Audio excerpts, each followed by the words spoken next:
Hello and welcome to the All 12 Signs video series for the Aquarius New Moon. This is happening on the 9th or 10th of February, depending on where you live. This is a big new moon. It's the first moon with Aquarius.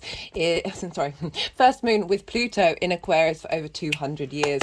It is also linked into the Chinese New Year and the cross-quarter fire festival, either Imbolc in the Northern Hemisphere or Lammas in the Southern Hemisphere. This is getting us in alignment with the cycles of the Earth as well as the lunar calendar. So big energy showing up here. My name's Chloe. I work with card divination, astrology, and I channel energies through my body. So you can see my hands are moving around right now. This is a form of light language, which I've been doing for nearly 3 years. I recently had a vocal light language activation, and so all of this is drawing in energies from different dimensions to help us heal, help us clear stuck energy, and open up portals to source to get us in alignment with our soul's frequency in this incarnation. So activations in your light body. So all of this will be incorporated with the astrology and the tarot in these readings. For those of you who know your time of birth, I really recommend checking out the first house in your natal chart, and this is your rising sign where your ascendant is. All the signs will be as if they're in the first house. However, this does not invalidate you looking at any other part of your chart, perhaps your sun or your moon, because they will be getting activated with every lunation. So just look to wherever that sign falls in your natal chart, look to the themes of the house and apply those themes to the messages that come through, as well as all the other connotations such as astrological points and celestial bodies. Say you have a particular sign in the 6th house and you've got its work, health and routines, and your moon may be there, which is your instinctive intuition around your physical health, as well as having your needs being met through embodiment of work. So you want to apply all that to the messages that come through. Right, I'm going to keep this introduction short and sweet and get on with reading for Taurus. Taurus rising. How you doing, Taurus? For those of you tapping into the Taurus energy and it doesn't fall in your first house, look to the house that it does fall in your natal chart, the themes of that house, and apply those themes to the messages that come through. Say you've got Taurus in the 6th house, which is work, health and routines, and your moon may be there.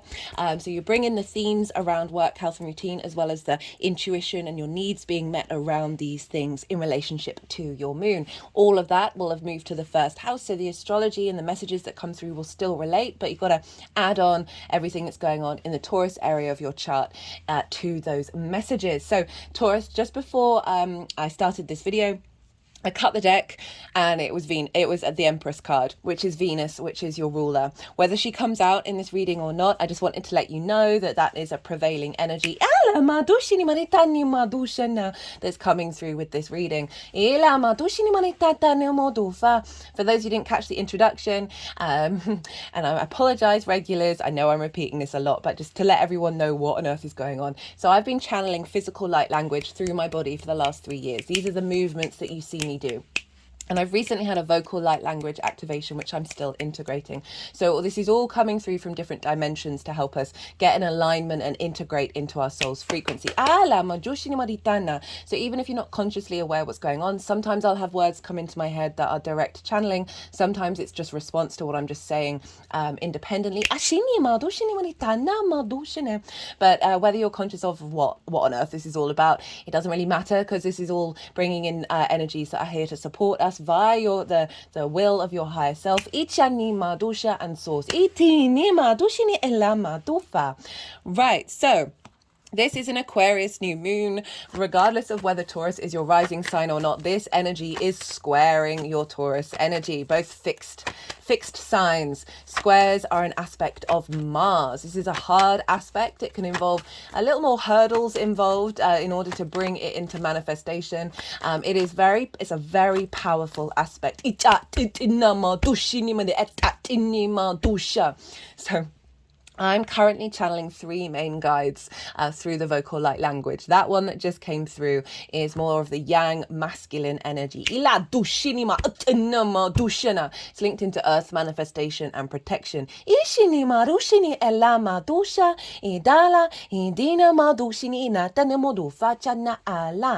one is more of the feminine yin energy, which is about attunement and healing.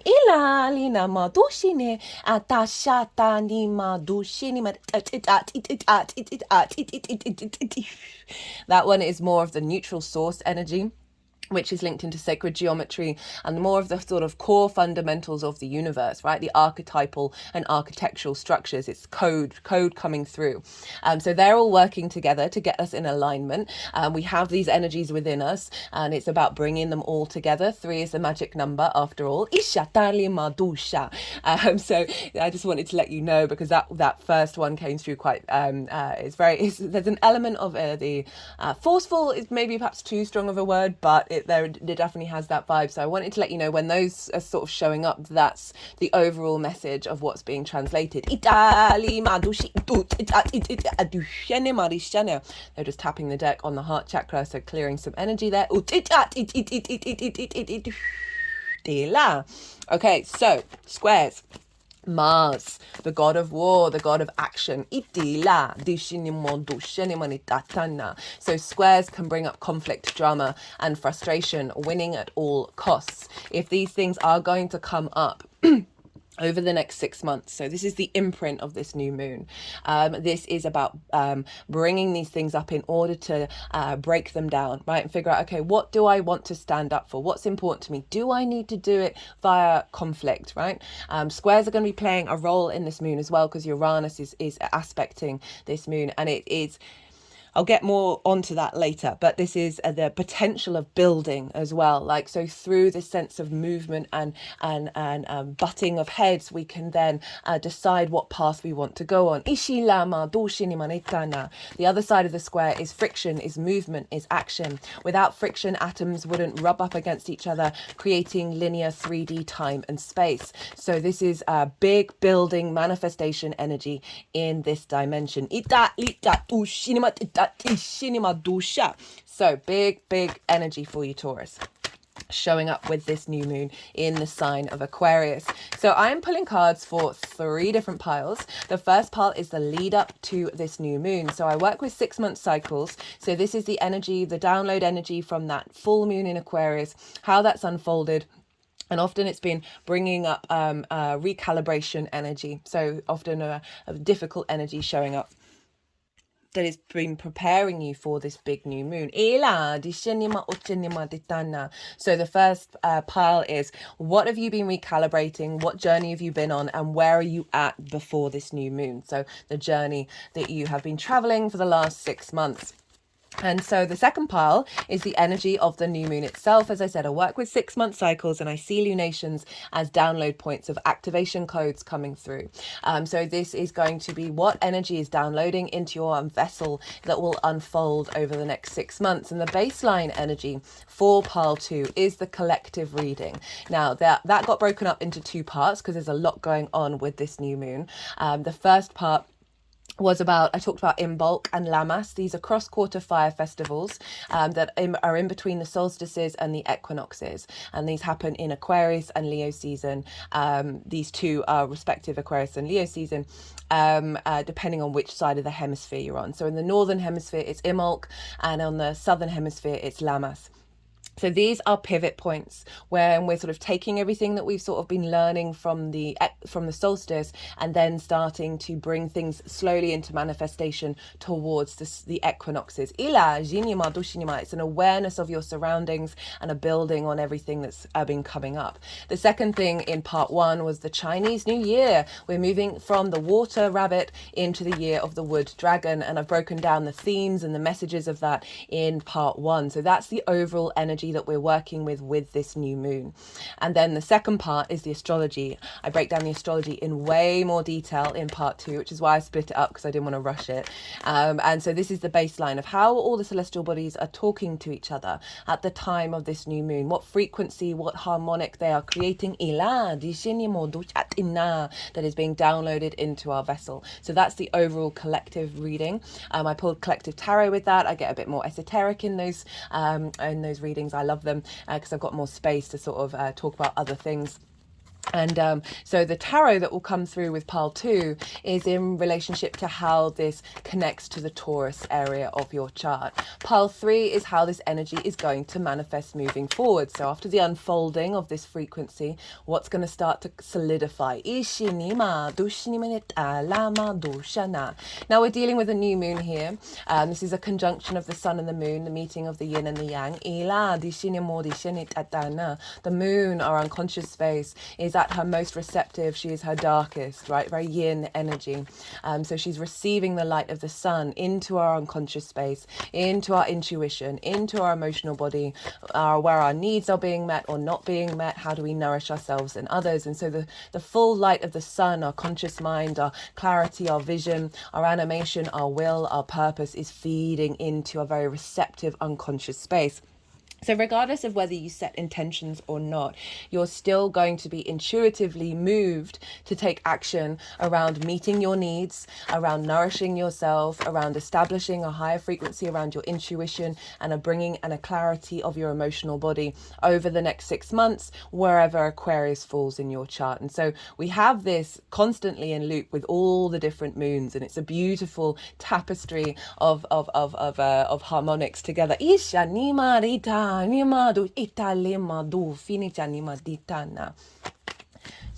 this is a great time to set intentions. I will always say that do what's right for you, but I find embodying the feeling that you'd feel if those intentions are fully manifest is really useful, rather than sort of breaking down all the different details, right? So sometimes when we're very conscious about things and we're very over analytical, we can block out the co-creation with the universe that may bring in possibilities that are beyond our comprehension. So you could keep those intentions quite simple and then embody the feeling of them. Do what's right for you. Some people really work with like breaking it all down into bullet points and doing all of that. So do what works. So where is this happening for Taurus rising? This is happening in a very powerful house. This is happening in your 10th house of life purpose, career, visibility. It's the most visible part of your chart, where your sun was at its peak on the day that you were born. And so this is often about your reputation, how the big outside world sees you, and it can link into bosses. So you've got a new moon, a new beginning, an elevation of your cycles around your life purpose, around your career, around visibility.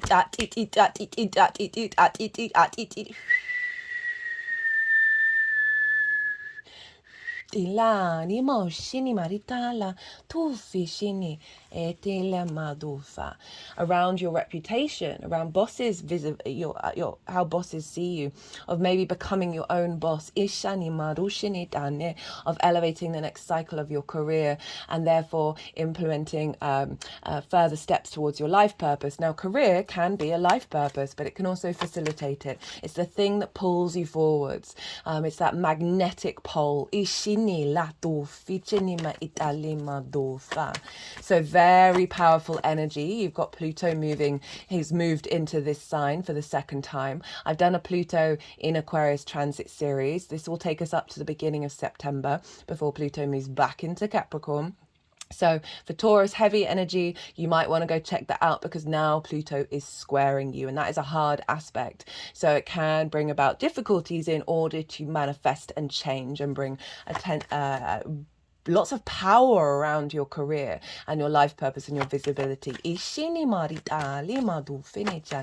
So I break down for each of the 12 signs the overall themes, and this transit of Pluto is setting the groundwork for the final ingress, and it's a 20-year cycle. So big shift of energy for you, Taurus. Right, what was I saying? So this is squaring your ascendant, right? So this is your embodiment of self through your sun or your moon. It all depends if you've got a day or a night chart, which luminary is the captain of your ship. And the captain gives commands to the navigator, which is your ascendant. And the navigator has its own way of getting to the end result. That is the lens in which you embody your sun or your moon. So this is your Taurus energy, Taurus rising. So this is often how other people see you, because because they see that embodiment rather than what might be going on behind the scenes. This is your body, your appearance, your sense of self, your character. This is the house of self. So we've got this big square of this new activation code coming through from this new moon. I've been feeling this energy for a while now, and it's this very clear, integrated, higher perspective energy coming in, right? Aquarius is egalitarian, it's very collective, it's the collective air sign, it's about universal truths. I link frequency, geometry, maths, all into Aquarius, like those core constructs of the universe. Aquarius is very, as I said, egalitarian. It can be looking to utopia, looking beyond tradition that we are aware of. That's more Capricorn, and just expanding outward into unknown territory. It's almost very sort of space age. The star card rules Aquarius. So there's this element of galactic energy showing up. And this card this card is the angelic frequency card from the Carl Gray deck. All these oracle cards are going to be, I'm going to bring in these with an oracle card reading when I finish this transit, as well as crystals. There's 2 crystals that really wanted to come through very loudly for this. Now this, Kate, was the first card out when I was shuffling the Carl Gray deck, and it's the angelic frequency. And this card also came flying out when I did that for the Pluto in Aquarius transit. There's this element of a transformation of our understanding of our universal truths and bringing in that higher perspective. And the angelic realm, I really do link into the Aquarius energy, because it can be very detached, like they can see really far, and so there's an element of coolness to it, and Aquarius can have that, but it's also, there's a deep love at the root of all of it.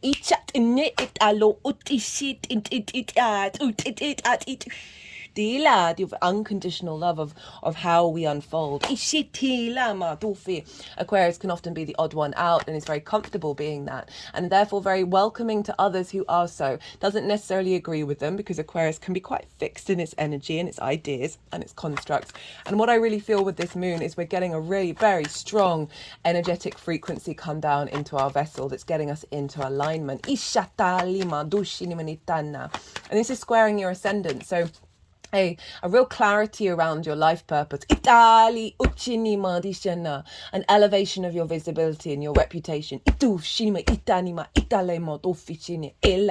that is feeding into your Taurus energy and your Taurus rising, your embodiment of self. So this can bring up some discombobulated energy. This could bring up conflict around people questioning your uniqueness in the way that you embody yourself and the direction you want to head in, because often Aquarius can be like forerunners and be sort of a very inventive energy that other people may question because it's going against tradition. So it might be that your redirection may bring up some difficulties around the other people, and energy also within yourself of sort of wanting to feel safe and not wanting to break out of it. This, if all of this comes up, it's going to be transformed. So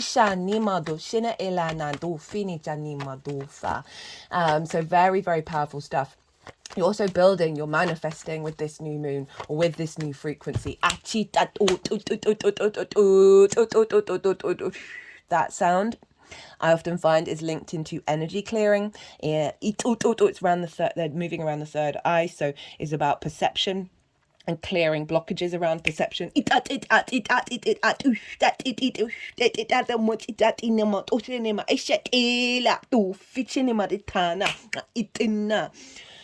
Ooh, okay, so let's talk some more astrology. I am going to be breaking down the core aspects that this moon is making.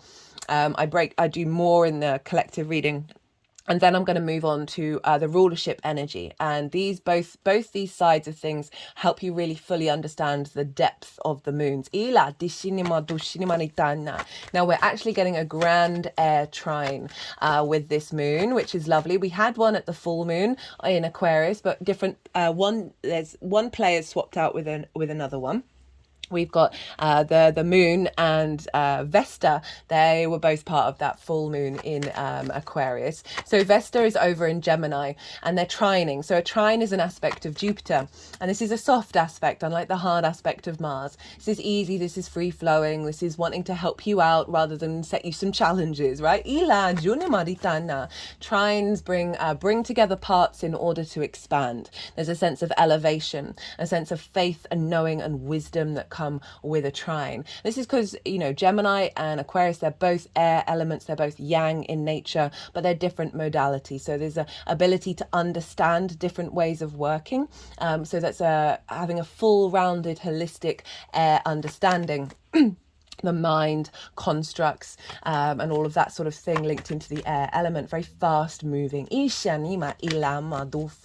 And so Gemini for you is over in your second house of how you value yourself, right? It's the skills and tools that you have in order to manifest in the world and bring in regular income. It's the things that you value, but as I said, most importantly, how you value yourself.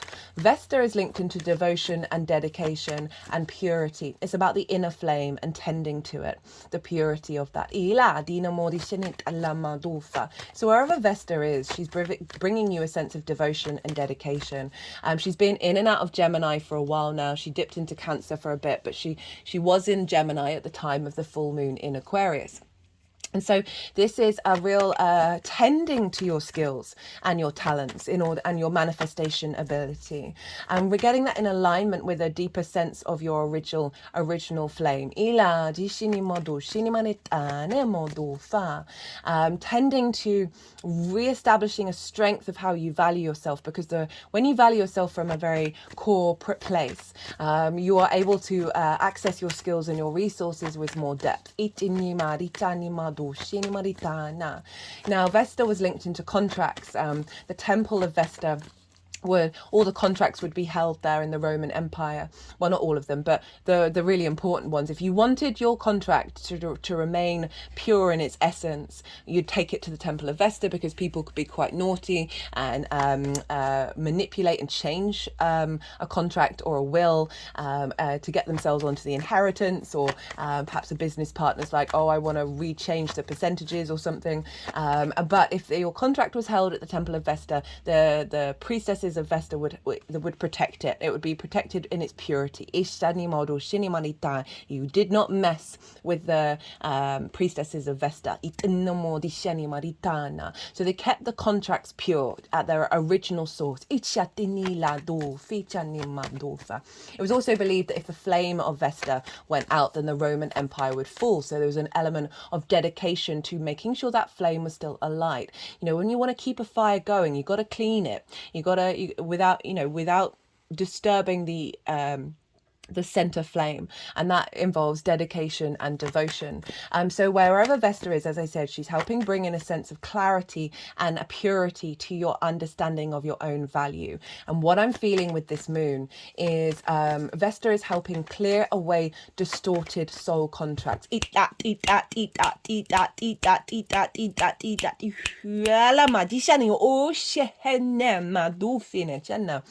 That have blocked your ability to access fully your skills and your resources. So often some soul contracts can get hooks into us, and they can, through that distortion, we can then just repeat that cycle over and over and over again. And Vesta's helping clear that away and bringing in fresh new energy that's getting you in alignment with your soul's original contract with source. In this incarnation.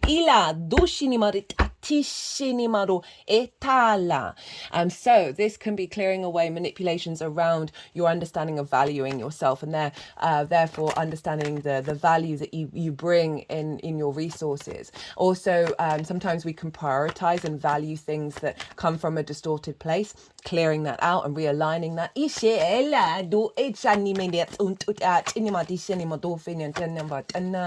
so really highlighting a bigger activation of power of connecting back to the original source. That's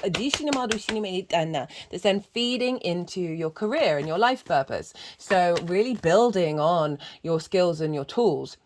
in order to be able to take the steps through your clear understanding of your own value of where you're headed and what you're doing, and also reactivating distortion, clearing distortions around reputation. Ila disi and visibility. Atinomo shetani ila minofi ishini matitani modofine.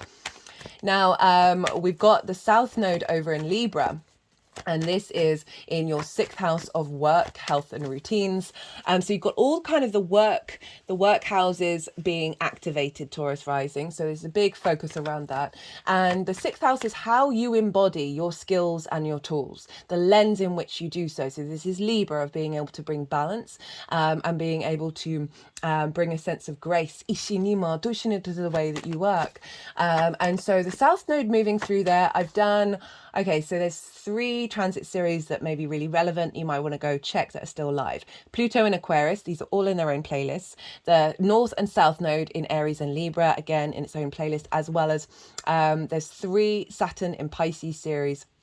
The first one I still recommend because it will talk about the themes of where Saturn is in your chart in way more detail, and that we've also and the third one is the live one till the end of June when Saturn's direct. So they're bigger transits that are really, I would recommend just generally watching anyway, because you understand the longer term cycles of what's showing up. Anyway, South Node over in Libra.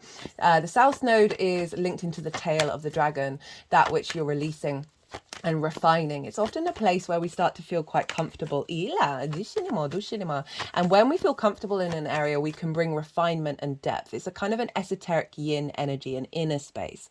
So this can often see you letting go of old habits. Letting go of old ways of embodying your work, old routines that aren't serving you, old ways of taking care of your health, in order to bring depth and refinement to these things. And redirecting the energy into a more sort of higher octave. So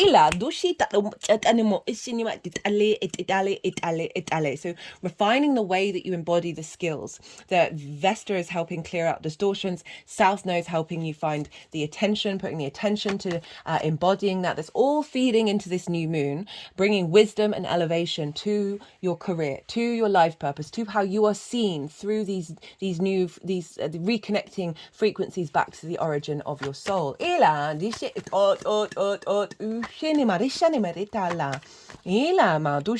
this beautiful grand air trine, all the air elements all working together, bringing in fast movement of cleansing, and bringing in new ideas, new constructs, new possibilities, new realities, new universal truths, all pouring back into that Aquarius new moon. Now the other one of the major aspects that's happening is a square with Uranus over in your sign, Taurus. Uranus has been here for a while. It's been shaking up your embodiment of self. Uranus is very independent. It's very confident and comfortable being independent. It can shake things up. It can flip things upside down. It is in order to liberate you, in order to break chains and clear paths, so you can feel comfortable being your unique self and truly embodying your radical, rebellious, inventive energy. So this is a square which I talked about. And so we had this square with the Leo new moon last year. Now I found that throughout these readings that the Leo full moon that we just had, the Pluto in Aquarius transit, and this transit are all very much interlinked. That Leo full moon is 6-month cycle, still live. Really recommend it, because we want to look to the heart, the Leo space, in order to incorporate that Aquarius energy with the balance of Pluto. And these are all interlinked. And that new moon in Leo had a square with Uranus as well. And so we've had the full moon, we've had the completion of that. So it's been really useful to bring that up as an example so people understand if there's disruption from Uranus, it is in order for you, for you to recalibrate and really be confident and comfortable being yourself. So I've noticed that has brought up some difficult energy over the last 6 months, that with this full moon that we just had, people were like, I'm just not bothered by these things that used to trigger me. I'm really more comfortable being me. So if there are things with this square energy that bring up some difficult energy, bear that in mind, that when we have high frequency ascensions, when we have big activations, The 3D then has to recalibrate. I've been very much called to talk about the fact that since I've had my vocal light language activation, which is obviously the throat chakra, my words have been getting mixed up. I felt very discombobulated, and I've had this tiny little tickle at the back of my throat. It's not a cough, it's not a sore throat, it's recalibration. And often when we've had an upgrade, our physical body can get really run down. We can often fall ill. And this is because when we're dealing with a different dimensional energy, especially the higher dimensions, higher than the 3D, they move faster, right? And so there's a speed there of the download, but then it's got to integrate in the 3D. So often we may feel this discombobulation with this big transition energy in the 3D because it's just taking a little while to catch up. So with this square with Uranus, which is a very liberating energy to your soul, and this high frequency coming in, this integrated angelic frequency from the Aquarius New Moon, you may find, because it is a square in your body, that you may get some activations here, and you may feel a little bit run down or just feel a little bit out of kilter. I've been really clumsy as well for ages, and I'm not usually this clumsy. So I've just generally noticed, I've just felt that this 3D doesn't quite feel as real and as solid as it usually does, because I'm recalibrating. So I'm just bringing that in with that square with Uranus, because it might bring up some things around how you embody yourself, clearing away old thought patterns that have blocked your ability to embody your life purpose. And that might feel like conflict within yourself, because often we can hold on to that which we're familiar with, especially fixed energy. I say that as my chart is mostly fixed. I'm very grateful for my mutable sun.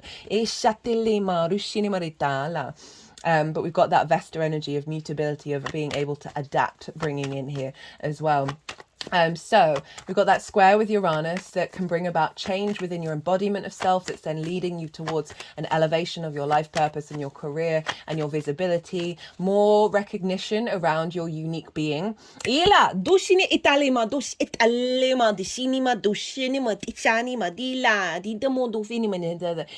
has a positive effect on your reputation.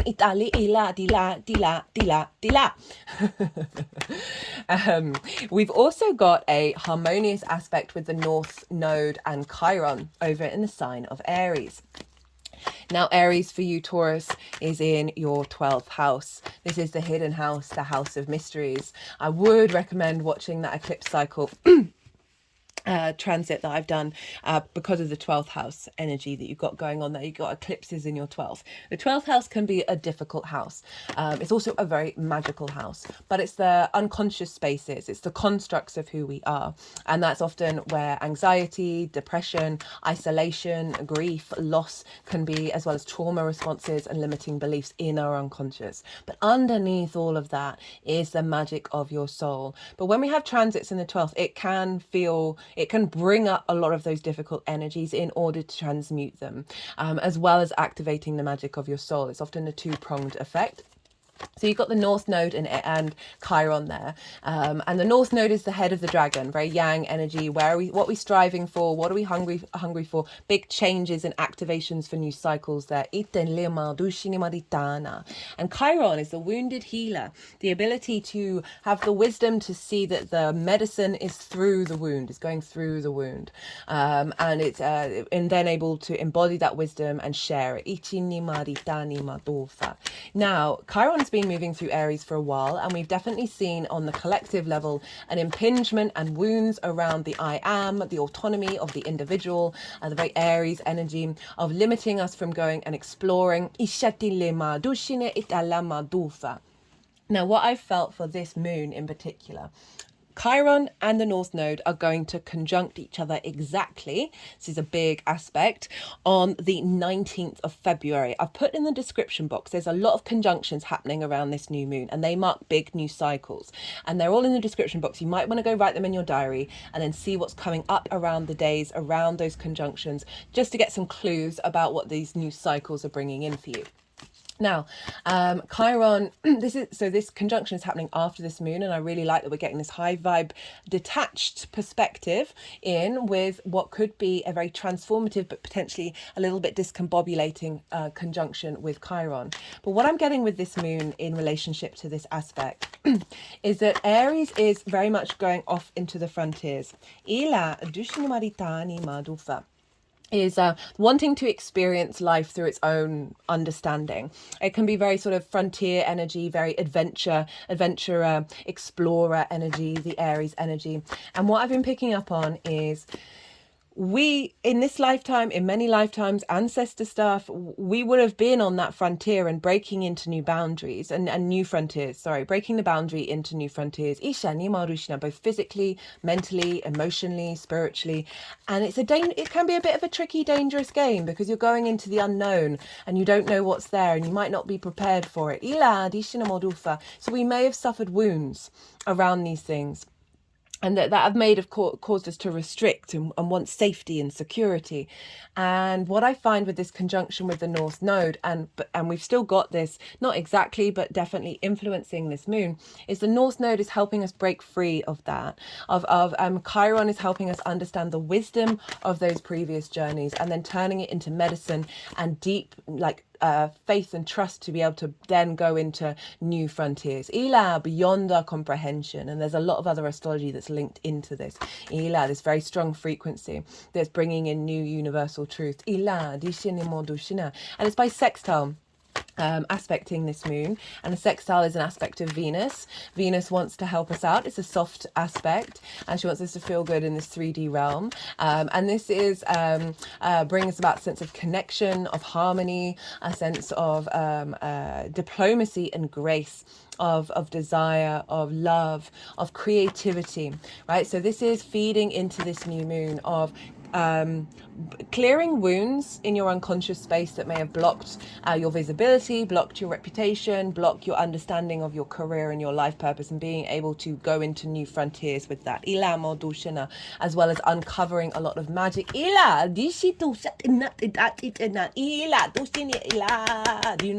is then going to feed into you co-creating with your soul energy, with your life purpose. So more in alignment with where you're headed.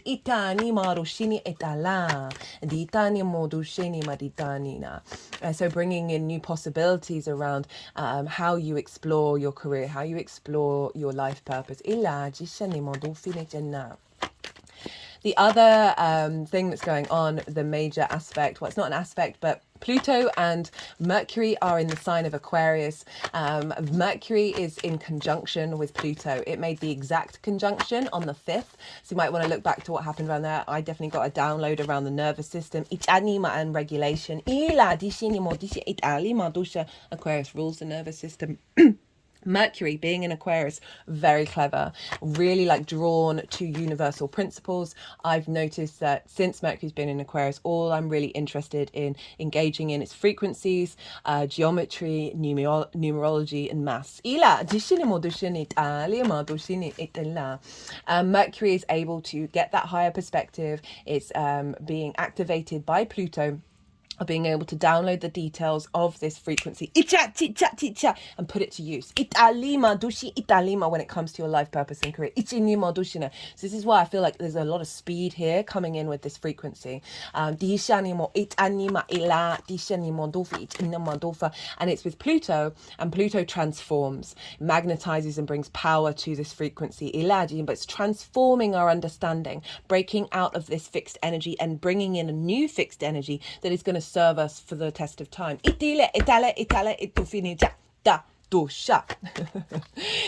those are the major aspects that are going on. Now let's talk about rulership. So we always want to look to the ruler of a sign, because whatever's going on with the ruler of a sign is impacting the sign that it rules. And Saturn traditionally rules Aquarius, and that's what I work with. So where is Saturn? Saturn is in the sign of Pisces, next door, and this is in your 11th house of hopes and dreams, friends, groups and alliances, and reaping the benefits from your 10th house. Now what I love about this influence, so Pisces, this Piscean energy via Saturn is influencing Aquarius. Now frequencies, geometry, maths, all core universal principles of the universe. We are getting a deeper connection to them in our current vessel. The download codes, right? And these all can be very logical, very straightforward. Now, there's another side of the universe. It's definitely the Piscean energy, where essentially Saturn is about the material form, the material world. There's a solidity to Saturn. So the way that I've been describing it is this Piscean energy is going, yeah, that's all very well and cool, but I've just pulled this crystal out of thin air and this is also real. It's very mind-bending, right? It's very magical, it's very fluky. Synchronicity is stranger than life, is stranger than fiction, right? Like you couldn't understand. It's not, on first glance it doesn't seem very logical. It is in fact one of the core principles of the universe. But this Piscean energy is bringing in curveballs. It's bringing in a sort of more unknown, mind-bending energy into this frequency. Which is why there's such such a transformative energy about this that is cracking open our understanding, and therefore cracking open limitations that we may focus on the logical, rational side. I mean, we're seeing it across the board. Like when Pluto moved into Aquarius, there was an article that came out about this quantum experiment that was done, that they did, and while during that experiment 2 different realities were coexisting at the same time, that we're getting closer and closer to the multiverse, the construct of the multiverse, and many different things that are very esoteric energies. Magic is just science we haven't figured out yet. And what I feel with this Pluto transit is we're going to be figuring out the science of the magic.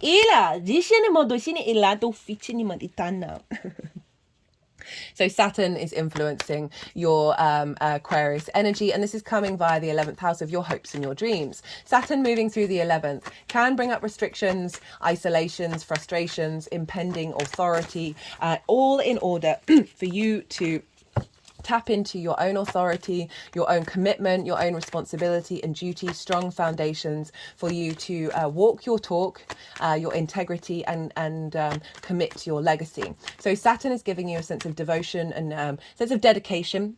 I find that it's very close to the Vesta energy. That there is, you're putting in more effort around your hopes and your dreams, right? You're probably getting a bit more realistic with creating them and building them. It may be also that there's more, you're giving a more of you're coming across as more mature when it comes to friends, groups and alliances.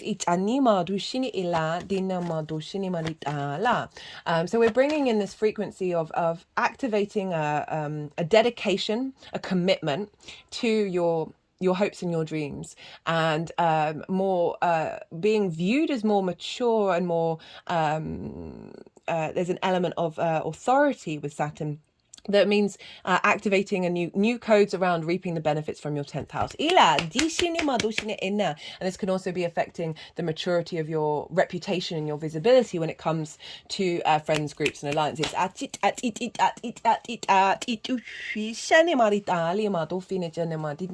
You might be getting inspiration from those groups in order of where you're headed, maybe meeting people where you can co-collaborate in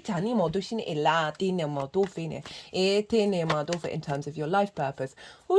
Now, Pisces is traditionally ruled by Jupiter. So where's Jupiter? Well, it's in your sign, Taurus, along with Uranus. Jupiter is expanding your sense of self, right? You're expanding your embodiment, bringing wisdom and elevation to that. Feeling good about your character. Tapping into the wisdom of your body. So this, there's a more, you're being seen in a more generous light. You're being seen by others. There's a more joviality to it. Your wisdom is coming through in your embodiment of your actions. There's then feeding into how you're received by friends, groups and alliances. Also perhaps given more reaping more of the benefits from the 10th house as well, because Jupiter is very generous. It provides a lot of opportunities and a sense of luck and abundance. So through your embodiment of self, this is influencing how much you reap from your 10th house.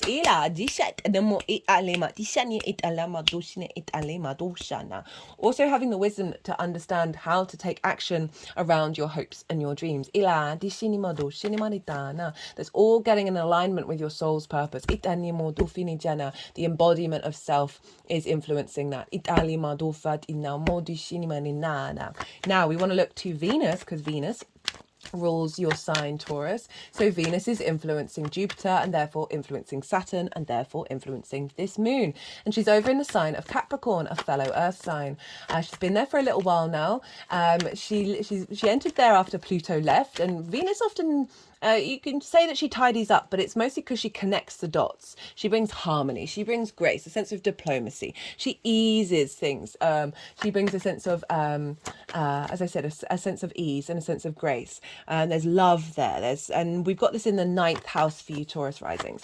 And this is how your perspectives. This is the big picture ideals, your philosophies, your ethics, your ideology, and this is your morals. This is how you connect to book religion, source, energy, nature, science, whatever it is that's matrices that are bigger than you, that you know you're a part of. And there are many, many matrices.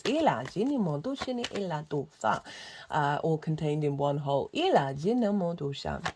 Venus moving through the 9th, you're feeling good about your perspectives, right? You're able to share your perspectives with a sense of grace and love. She's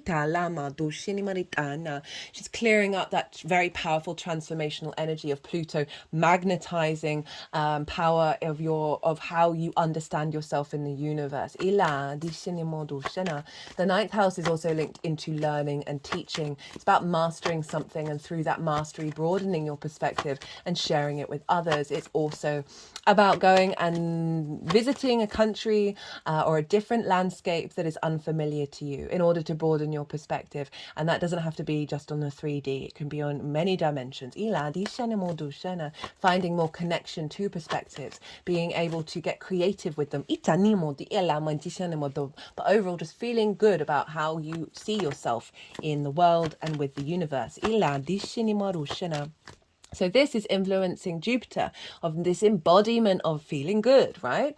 This embodiment of the creative ways of looking at perspectives. This then feeding into Pisces, which is saying, hey, I'm sort of bringing more grace to your understanding of self, which is then allowing you to bring in more embodiment and deep wisdom. That's then creating new structures around hopes and dreams.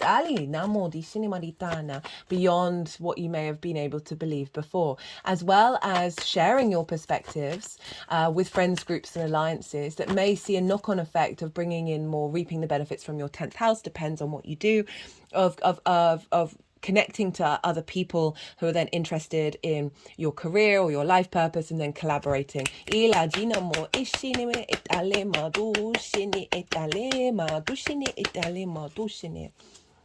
And so, again, all feeding back into your life purpose and your visibility, right? Having your perspectives really visible. That's then advancing your career and bringing in more reputation. And all of this is being backed up by this grand air trine in the skills and tools that you have in your embodiment of work, all feeding into this. Now, this is a similar framework to that Leo full moon. So we got a connection with the Leo new moon and the Leo full moon, because the Leo full moon was fire and air in aspects. So very yang in nature, very fast moving, but it had the same frequency of Venus, Saturn and Jupiter in those signs. And they're in a feedback loop because Capricorn is ruled by Saturn. So we go Saturn, Jupiter, Venus, Saturn, Jupiter, Venus. They're in this lovely feedback loop. And this is earth and water, very yin energy. So even though I feel like there's a very fluky, high integrated frequency coming in that's helping us really connect into the core universal truth of self, that can be discombobulating, especially with a square to Uranus. But we're being held by this grounded energy of the earth and water, right? And the water is smoothing this over and allowing us to connect to it in a deep emotional way. This forming this vessel for this information download to come in, because this is the same for this moon, which is more air. It's got a bit of fire. So again, very yang energy, very fast moving energy that is then being grounded into the 3D. And I saw it in that full moon, in that Leo full moon, of seeing things kick off, but lots of people just being not affected by it in this way that they may have done, not feeling very grounded in the integration. So this is what, there may be lots of activations and lots of movement over the next 6 months, but it's still got the frequency of that earth energy and that water energy that is helping us give a sense of perspective. Yin energy is very observational, it's very strategy orientated, it observes and brings depth and nuance to a situation, in order for that yang energy, that action, outward movement, to be facilitated with good reasoning, good understanding, good observation. So very, very practical and also very fast moving. So those are the main influences that are going on with this lunation. Do look to where your sun and your moon are in your natal chart, because look at the houses that they're in and the themes of those houses, because they are likely to get activated. They might not do, maybe all of them, maybe one or two, every lunation. I know someone who's got a moon in the 6th house, which I like to use an example because pretty much every time, not always, but most of the time, dentist or doctor's appointments or something to do with the embodiment of work across the board. So yeah, look to where they are, and that will bring more activation of a personal understanding to this general reading. Right, I've said everything that I've wanted to say, but they're still shuffling. So I'm going to go consciously quiet now. Ela, that's so interesting, because I was thinking just before I came and sat down to do this reading that I haven't seen the moon or the high priestess in ages, and there she is. Right, so I'm going to go consciously quiet while they're still shuffling, and they'll probably do some light language. And so when they put the deck down, they'll do some physical and vocal light language. They'll move the cards around, and then they'll put them into the 3 piles, and then I'll bring the tarot into the astrology. I call you to soften your mind. You just had loads of information. Let it all settle into the unconscious space, into this yin energy, and see what intuitive hits come up while this is all going on.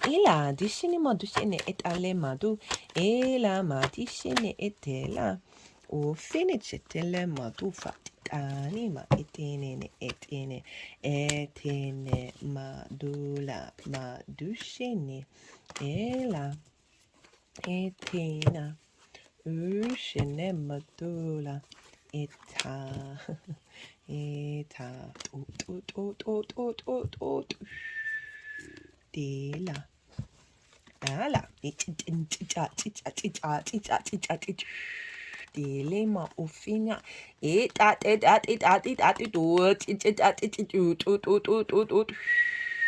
dela dofine jatna dishine italema ush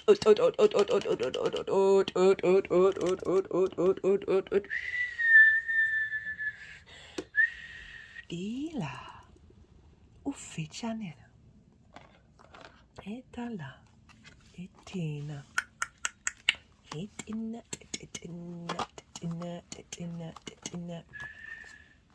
ela echine dele maru echine ela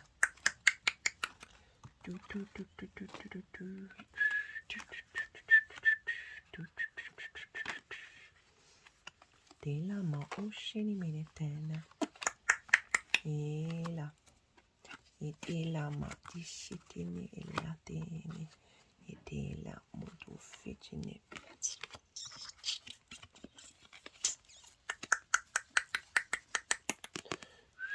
dela deshini maru ela mara daja doshina madu ela madu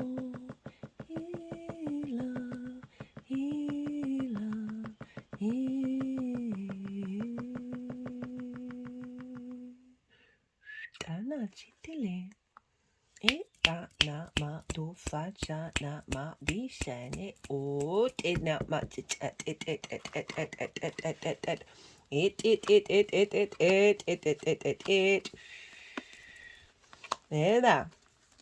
Eda la dishini modushini it latini etina patitala dilana ishini ola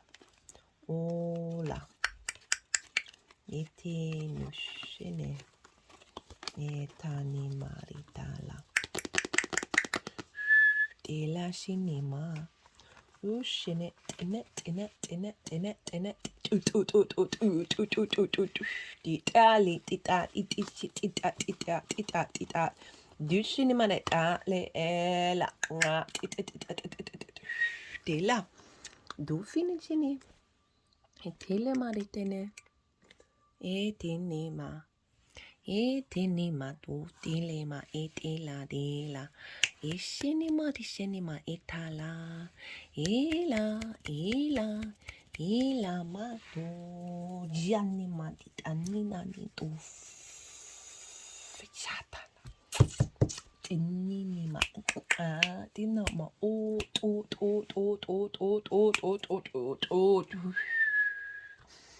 Ishini ala tuffijanima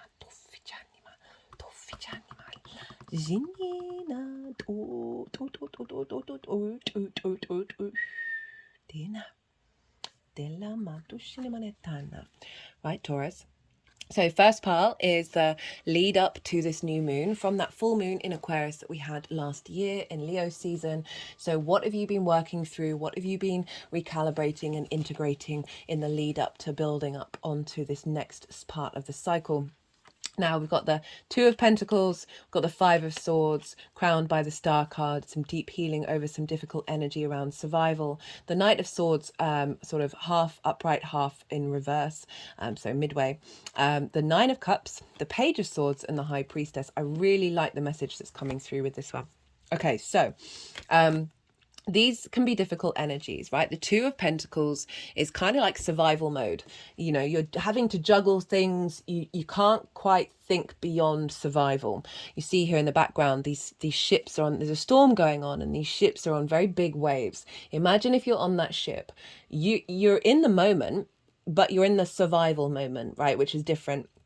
So you're thinking immediately about what you need to do in order to get yourself to the next moment, but you're not able to dream. You're not able to hope. You're not able to think beyond the juggling act, the movement, but no momentum. So it could have been that over the last 6 months, you've been trying to figure out, okay, which pentacle do I want to hold, right? You may have had lots of different things that you've had to do that have got you to this place of being able to activate a new frequency. But overall, this is generally of like not being able to see beyond putting in the work, giving all your money away, all of that kind of thing, and not being able to contemplate your life purpose. Of feeling a little bit stuck, right?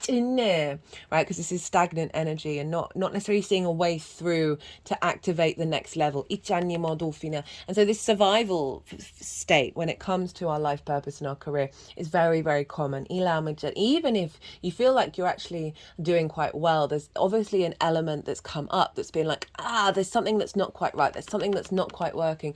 Things aren't quite moving forward in the way that you would like them to.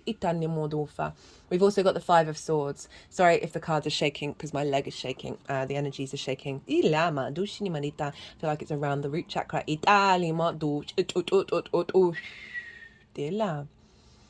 The Five of Swords, for me, it's one of the most difficult cards. You've got the Tower coming up, and that, for me, is a wonderful card. This is a wonderful card, but it's just a difficult energy because it represents conflict. It represents the domination and submission. It represents the bully in the room and the victim mentality. It represents scarcity. It represents competition, winning at all costs, right? And what has this figure won? Well, they've won the Three of Swords. And who wants to win the Three of Swords, right? That is heart distortion.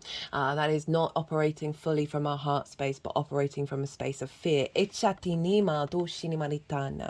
it could have felt that over the last 6 months, whether these have been events, big events that have happened, or you've just had the space to be able to navigate some tendrils of this energy that are within your energetic field around perhaps people. We can be both the victim and the bully. Bullies are often victims and were bullied themselves, right? So we repeat cycles.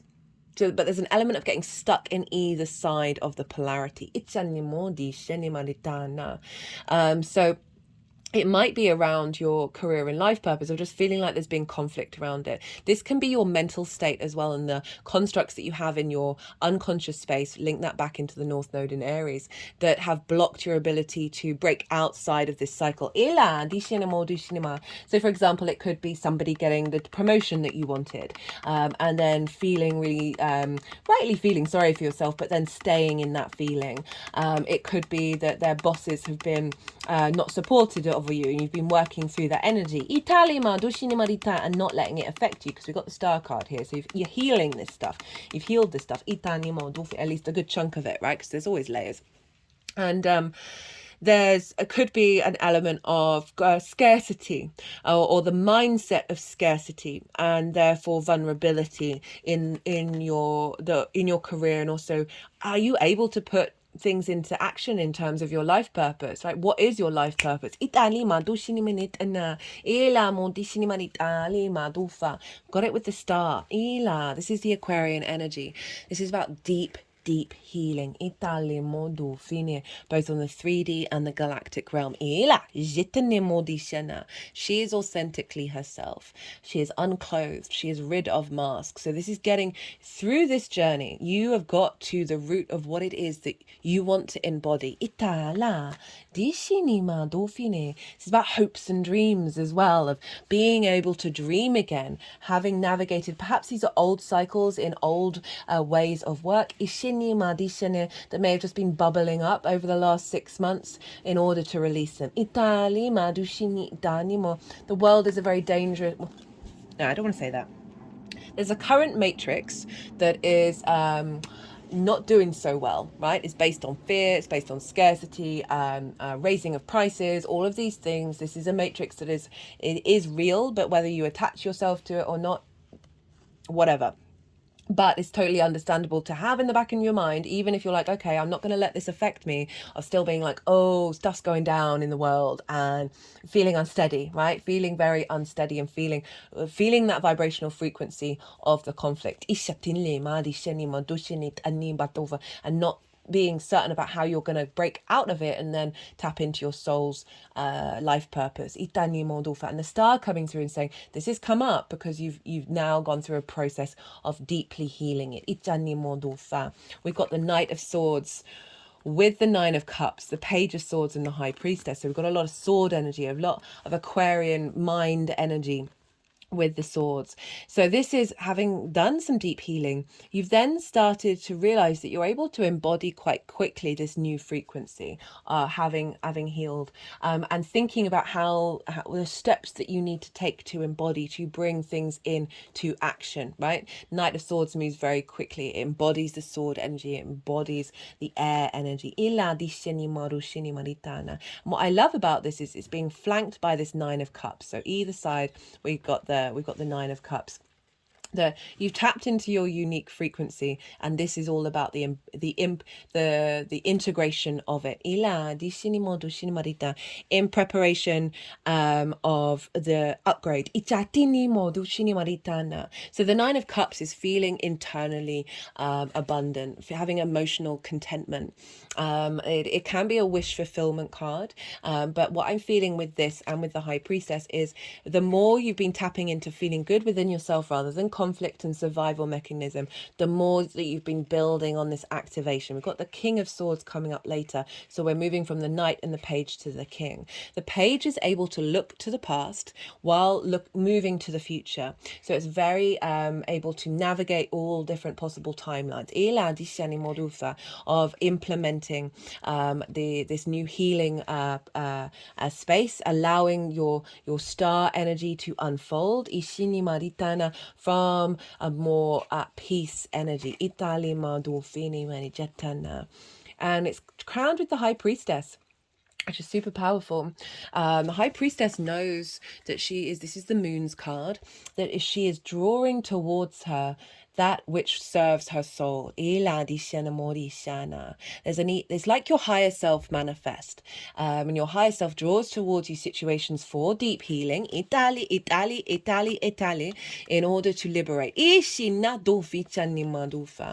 And so this is what's crowning all of this is you've got to this place of knowing, okay, you might not be seeing it manifest yet, but there's an inherent knowing within you that you are intuitively drawing towards you that which is going to expand, moving with this new frequency.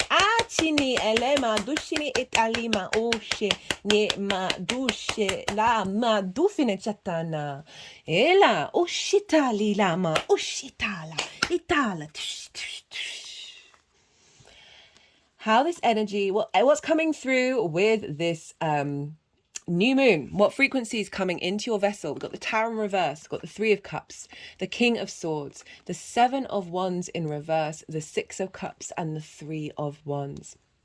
Love this energy. Okay, Tower in reverse. This is saying you have gone through this tower moment. Those structures have been pulled down. And now, so with the tower, it's always pulling down from the top. It's getting rid of the superfluous energy and keeping the foundations in place. So it's this your soul energy. It's saying like the structures that have blocked this fruit, this abundant energy. Remember when I cut the deck, Venus was there, the Empress. She didn't show up, but I think it was so important. So funny because one of your rulers is Venus, that this is allowing more flow to come in. Speaking of flow, we've got the Three of Cups. So moving away from survival and fear, we've got communion, celebration, abundance, connection. It's the three's the magic number. This is emotional flow and ease, right? So I always feel with this card, it's like building on your intuition, right, from the High Priestess, and then bringing that flow and that abundance into the 3D world from and that emotional contentment. So structures of fear and survival and conflict have been pulled away, and they are bringing in abundance.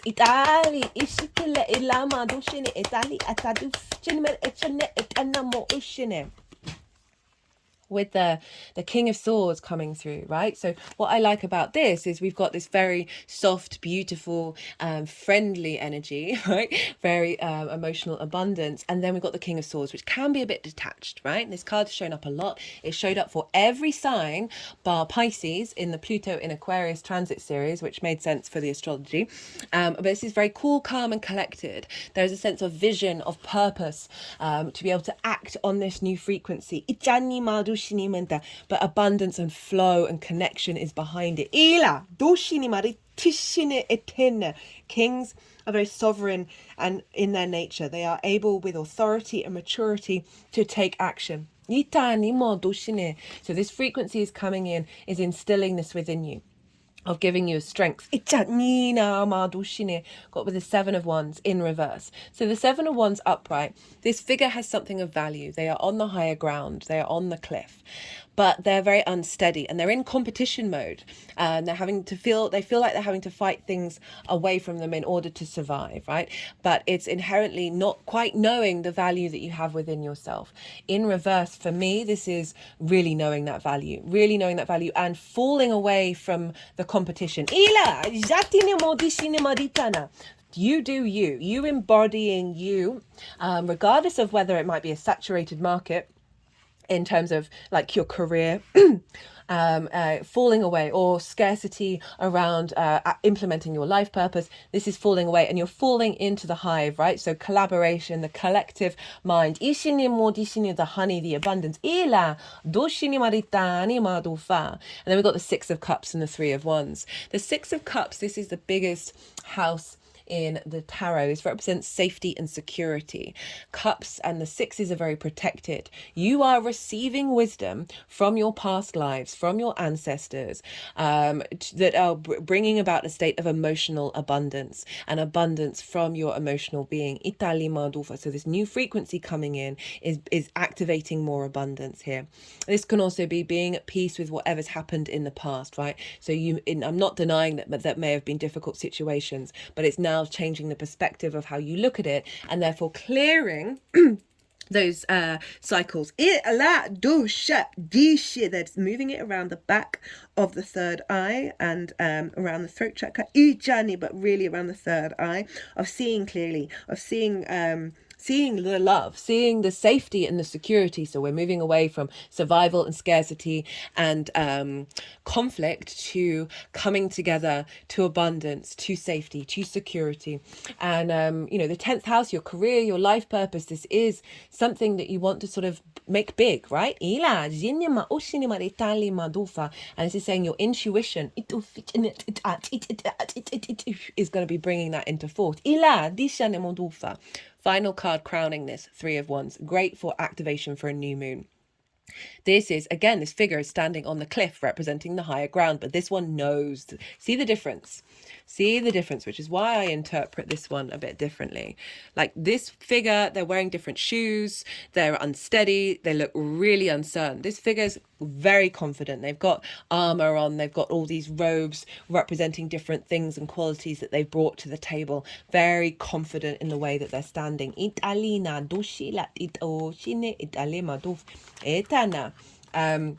That this figure is has done all the prep work, and is a beginning on a new journey. The armor of protection, as I said, these ships are sailing out. There's a confidence of you've done everything that you need to do, and now you are just enacting this new journey. It's a very powerful card, and it's an Aries card. So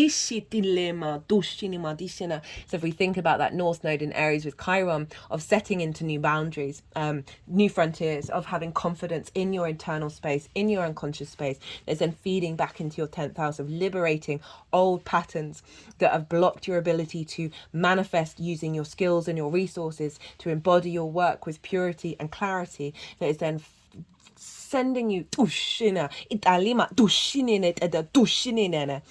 forward when it comes to elevating your visibility, right? This person is very visible and respected.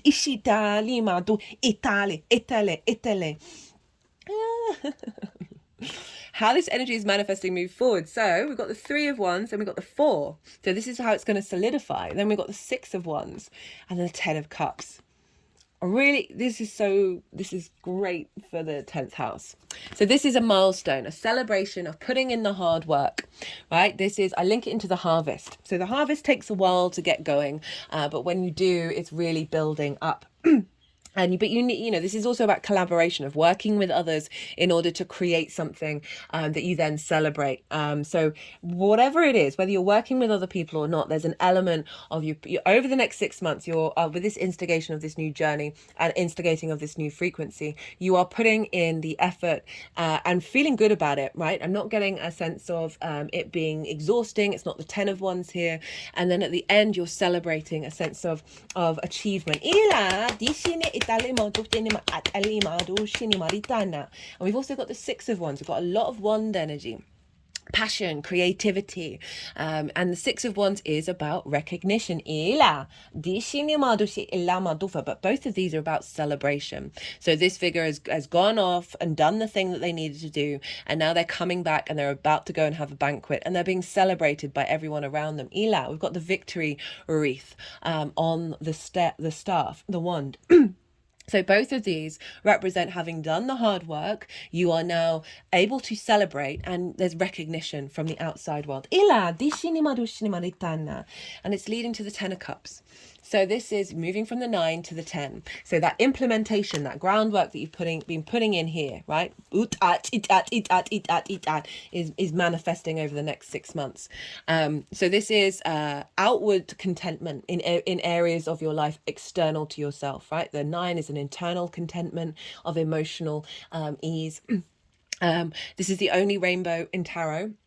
And this represents the chakra body, the light body, in alignment, right? Chakra in Sanskrit is wheel, and if you see this, it's like a vortex. These all look like wheels and vortexes that are in alignment. So this is saying that alignment is coming through. Not that scarcity, not that stagnant energy, not the conflict, not the 3 of hearts, right? The 3 of swords, where your heart is distorted. This heart, your heart is moving moved away from distortion, and so it's creating abundance in every area of your life, right? Or at least the very feeling of that, right? So it might not necessarily think that all these things come to fruition in the next 6 months, because that's kind of a big thing, but it's certainly knowing that you're on the path to bring it into fruition. And this card very much represents life purpose, because yes, it's a nuclear family, but it's anything outside of yourself that you build upon, that you connect with, that brings you a sense of emotional contentment. Okay, let's get some qualifiers. This is quite a reading. Interesting. I'm always nervous when this card shows up, because I'm not a fan of good versus evil. I think everything's more nuanced than that. I think there are some essences that can be considered that, but there's usually reasons why, but it's highlighting the battle side of it.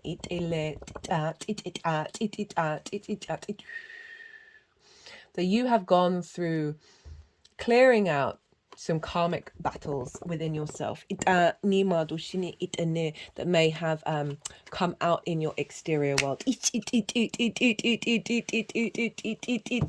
them on for the team.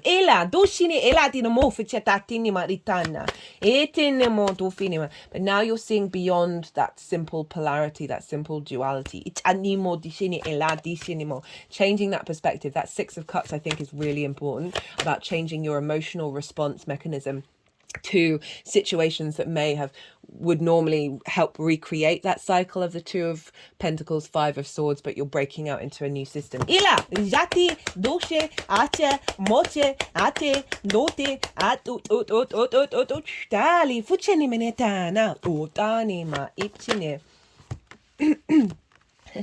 Next card out is attraction, manifestation.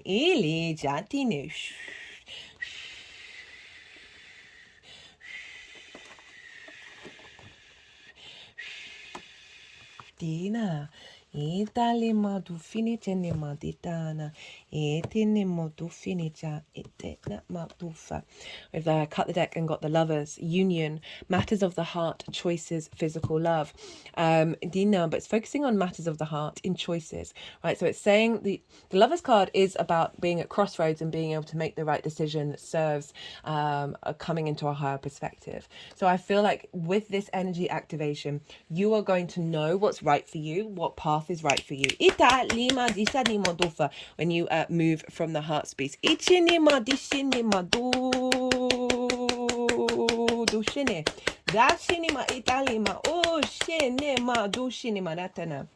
For those of you, it might be linking with another person in order to collaborate with your life purpose.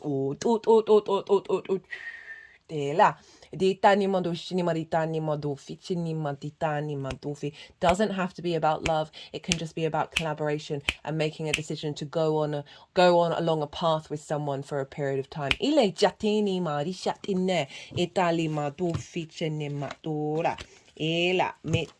Right, let's get some more qualifiers. That was the First Light Tarot. All the decks in the description box if any of them take your fancy. I am not surprised. This card hasn't really come out for this transit. It came out loads this is karmic completion of that. I'm not surprised with that good versus evil battle energy. My hands on the third eye. Jimmy. Ocean it. Dofa.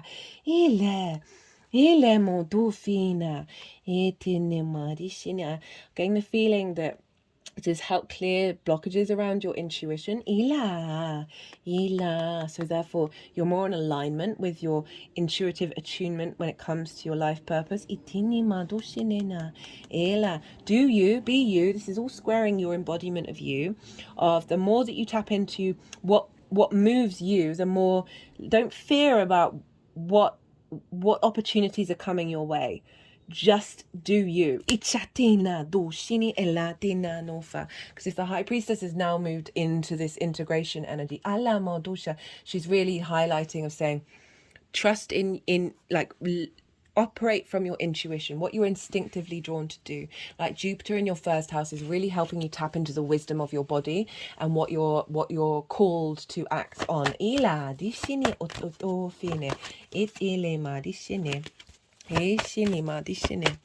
E latina u fini etini madisheni ola ila ila.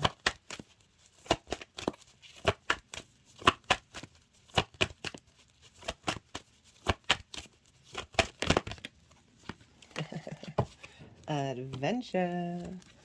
Surrender to what has just gone on. Just you, it's shown that you have, right? But with that high priestess being there, but it's like really reconfirming that the process that you've just been on has been as an activation or to get you here. Then we've got new beginnings and adventure, which I love.